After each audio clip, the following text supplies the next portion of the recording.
नमस्कार। सबसे पहले तो मैं ये कहना चाहूँगी कि मैं बिहार की रहने वाली हूँ और बिहार को विकसित देखना मेरा एक सपना है। जिस तरह से आप हम जानते हैं कि बिहार का जो भौगोलिक और बिहार का जो क्षेत्रफल वो बहुत बड़ा था। इसकी वजह से उसमें से छोटा-सा एक हिस्सा झारखंड को बनाया गया ताकि 2 राज्य बने, ताकि दोनों का विकास अच्छी तरह से हो पाए। साथ ही साथ मैं आप लोगों को थोड़ा-सा बैक में ले जाऊँगी कि पिछला जो हमारे बिहार का इतिहास था, चारों तरफ जंगल राज था।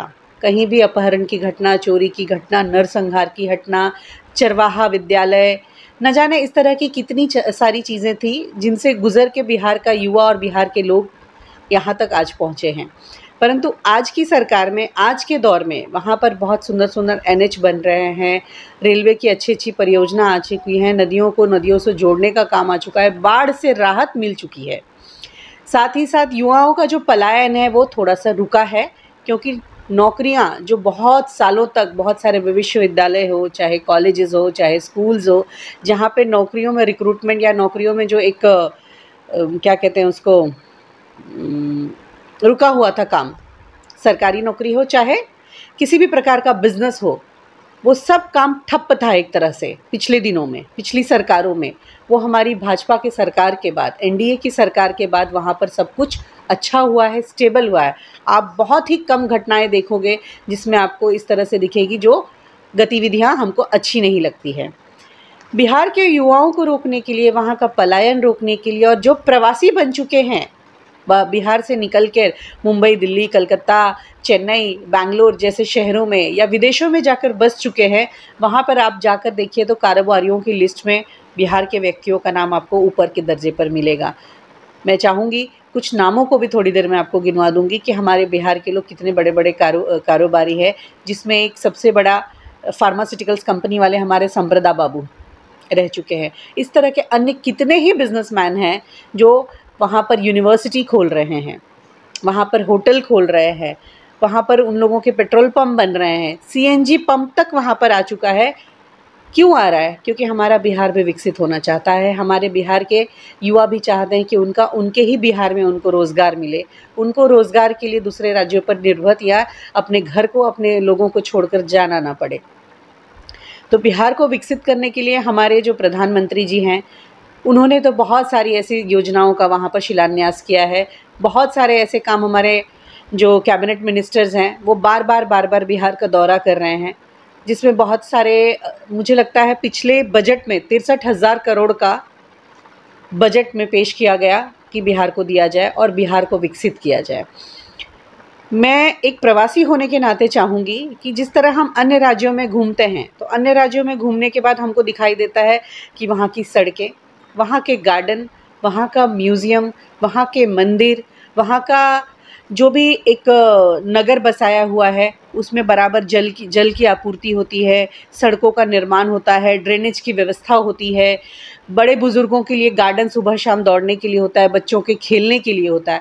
मुझे लगता है बिहार में इन चीज़ों की कमी है थोड़ी-सी, जिसको अगर हम अपने एक क्राइटेरिया में रखें कि बिहार को सुंदर बनाने के लिए बिहार में एक छोटा-सा उदाहरण दूँगी, दरभंगा एक राज्य है, सॉरी दरभंगा एक ज़िला है। उस ज़िले में 4 तालाब हैं बड़े-बड़े, दिघी, हराही, लक्ष्मी सागर और ये एक और तालाब है, उसका नाम मुझे ध्यान में नहीं आ रहा है, परंतु उन चारों तालाब की आप स्थिति देखो। हाँ, दरभंगा राज में जो श्यामा माई मंदिर है उसका तालाब।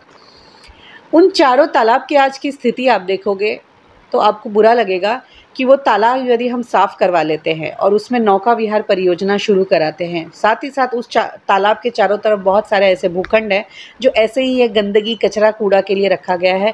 उसमें हमने अगर जॉगर्स पार्क बनवा दिया और छोटे-छोटे इंस्ट्रूमेंट्स लगवा दिए बच्चों के झूलने खेलने के लिए या बुज़ुर्गों के योगा करने के लिए छोटे-छोटे ऐसे स्टैंड बनवा दिए, जहाँ पे लोग सुबह-शाम आकर बैठेंगे, बच्चे उसमें खेलेंगे, तो बहुत ही सुंदर बन जाएगा। साथ ही उन तालाब का भी हमेशा साफ़-सफ़ाई या रख-रखाव एक अच्छी तरह से हो सकता है। मिथिला हाट का तर्ज हमारे बिहार में बहुत अच्छा बना है। उस मिथिला हाट के तर्ज पर मैं चाहूँगी कि हमारे बिहार में समूचा इस तरह का कुछ न कुछ नया परियोजना और सौंदर्यीकरण के लिए सरकार सोचे और पर्यटन को यदि बढ़ावा देता है, मंदिरों का रख-रखाव और दरभंगा महाराज के किले का जो रख-रखाव किसी प्राइवेट कंपनी को दे दिया जाए तो ये बहुत ही सुंदर काम होगा। उनके म्यूज़ियम का, उनके विश्वविद्यालय का, वहाँ पे हम क्या नहीं कर सकते हैं, बहुत कुछ करने के लिए है। एक अच्छी सोच चाहिए, एक अच्छी नीयत चाहिए, एक अच्छा विचार चाहिए। जो व्यक्ति चाहता हो कि बिहार का विकास हो और बिहार का पर्यटन बढ़े, विश्व से ही अपने देश से ही नहीं, विश्व के लोग भी आएंगे हमारे बिहार और दरभंगा को देखने के लिए। मैं ऐसा एक बिहार चाहती हूँ।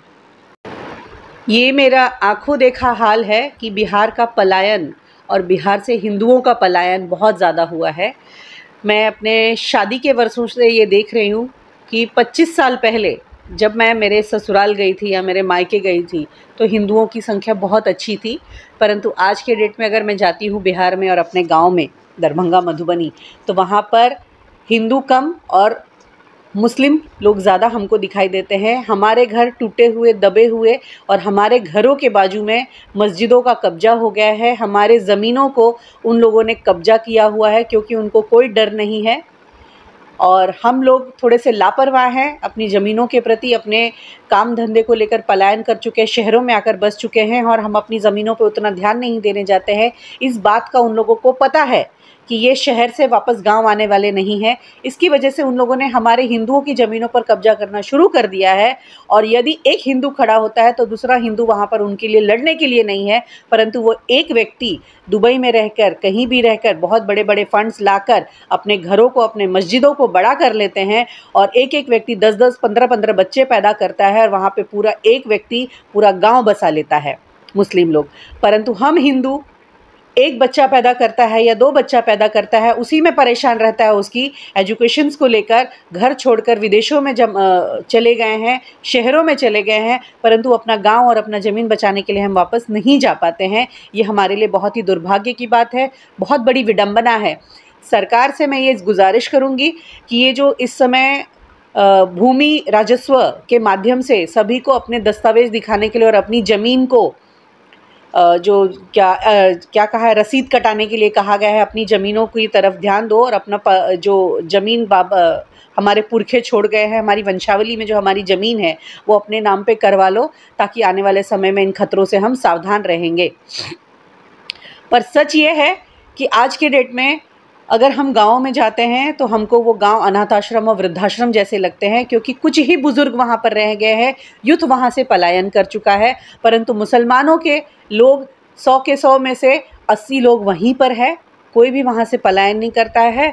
और वो दिन दूर नहीं है, यदि हम बिहारवासी अभी नहीं जागे तो वो दिन दूर नहीं है जब हमारा बिहार बांग्लादेश हो जाएगा और पश्चिम बंगाल के तर्ज पर होगा। हिंदुओं को मार मार कर वहाँ से भगाया जाएगा, उनकी ज़मीनों पर कब्जा होगा, उनके घरों पर कब्जा होगा।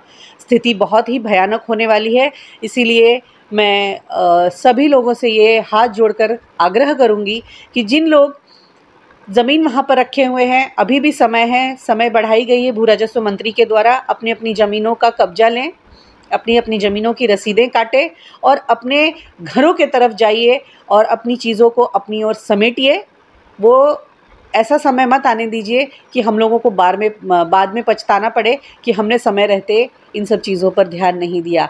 आज बिहार में हम जा रहे हैं तो वहाँ पे हर एक फैसिलिटी हमको सरकार दे रही है, लोन की सुविधा दे रही है, बैंक्स दे रही है, बड़े बड़े उद्योग करने के लिए वहाँ पर भी एमएसएमई के माध्यम से लघु उद्योग, बड़े उद्योगों को बहुत अच्छा एक प्रोत्साहन मिल रहा है।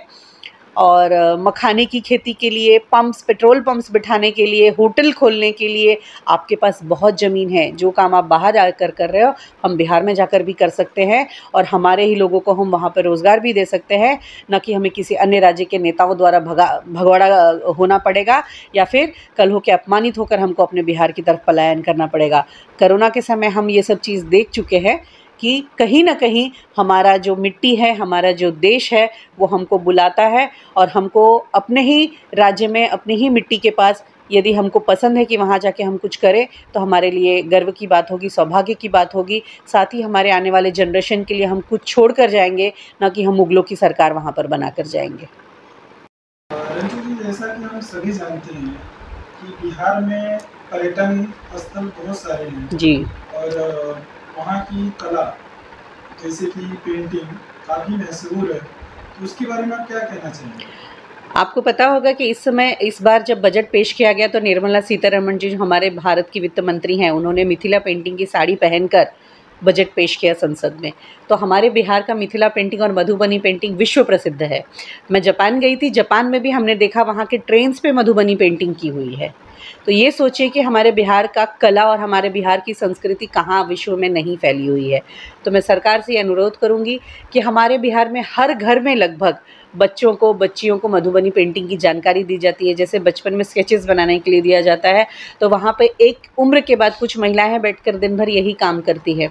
तो मधुबनी पेंटिंग को यदि बढ़ावा दिया जाए और बिहार राज्य को जयपुर के तर्ज पर मधुबनी पेंटिंग या मिथिला पेंटिंग के जैसे वॉल्स हैं, स्ट्रीट्स हैं, बहुत सारी ऐसी सरकारी संस्थान हैं, वहाँ पर मधुबनी पेंटिंग बनाने के लिए लोगों को दीवार पे और काम करने के लिए दिया जाएगा, तो एक अच्छा रोज़गार का अवसर भी मिलेगा और बिहार बहुत ही सुंदर लगेगा इन पेंटिंग्स के माध्यम से।